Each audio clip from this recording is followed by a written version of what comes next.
Anda mengalami banyak masalah, butuh dukungan doa, ikuti Menara Doa GJKI Sunter setiap Senin sampai dengan Jumat pukul 18 lewat Zoom. Meeting ID 488-317-1824. Kami siap membantu Anda. Shalom, salam sejahtera dan salam sehat bagi kita semua. Berjumpa kembali dalam Setetes Embun Pagi, episode 286 dengan tema Keadilan versus Politik. Firman Tuhan diambil dari Markus 15 ayat 1-15 dengan nats ayat 14-15 yang berbunyi, lalu Pilatus berkata kepada mereka, "Tetapi kejahatan apakah yang telah dilakukannya?" Namun mereka makin keras berteriak, "Salibkanlah dia!"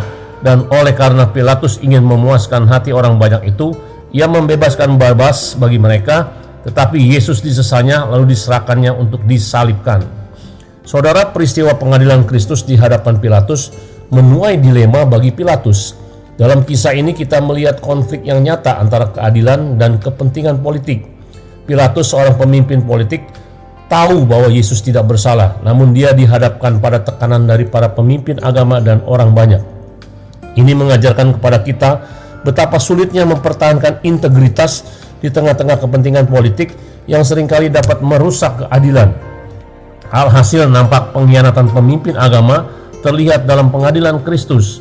Para pemimpin agama Yahudi mengkhianati nilai-nilai keadilan dan kebenaran demi tujuan mereka sendiri. Namun dalam pengkhianatan itu kita melihat pengorbanan Kristus yang luar biasa. Meskipun dia tidak bersalah, dia menerima hukuman mati untuk menebus dosa-dosa kita. Ini adalah pengingat penting tentang kasih dan pengorbanan Tuhan bagi kita.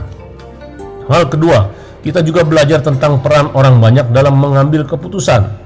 Pengaruh massa dan tekanan sosial dapat mempengaruhi keputusan yang seharusnya didasarkan pada keadilan menuju ketidakadilan. Ini menunjukkan betapa pentingnya kita tetap setia pada nilai-nilai kebenaran, bahkan jika berhadapan dengan tekanan yang kuat. Semua ketidakadilan dan penderitaan ini dialami Kristus dalam menyelamatkan manusia. Hal ini adalah bagian penting dari misi penderitaan dan keselamatan oleh Kristus. Penyalipannya adalah peristiwa paling penting dalam sejarah manusia yang membawa keselamatan bagi kita semua. Sebaliknya, dalam diri Pilatus kita bisa melihat dilema kepemimpinan dan berakhir dengan ketidakadilan. Meskipun dia tahu kebenaran, dia mengambil keputusan yang tidak adil demi menjaga stabilitas politik. Ini mengajarkan kita bahwa sebagai pemimpin kita memiliki tanggung jawab moral untuk mengutamakan keadilan dan kebenaran di atas kepentingan pribadi atau politik. Mari kita mengambil waktu untuk merenungkan bagaimana kisah ini dapat membentuk dan memandu hidup kita dalam menghadapi konflik antara keadilan dan kepentingan dunia ini. Kita dipanggil untuk hidup sesuai dengan nilai-nilai Kristus, mengasihi kebenaran dan mengutamakan keadilan dalam setiap aspek kehidupan kita. Tuhan Yesus memberkati, mari kita berdoa. Terima kasih Tuhan, dikala kami ada dilema dalam kepentingan diri sendiri dan keadilan, seringkali kami memilih ketidakadilan Tuhan. Karena kami berdosa, kami mengakui di hadapan-Mu seperti Pilatus, jangan biarkan kami berlarut-larut di dalam ketidakadilan, tetapi kami harus membela kebenaran di dalam Kristus. Terima kasih Tuhan, kuatkan hati kami dalam nama Yesus. Haleluya, amin.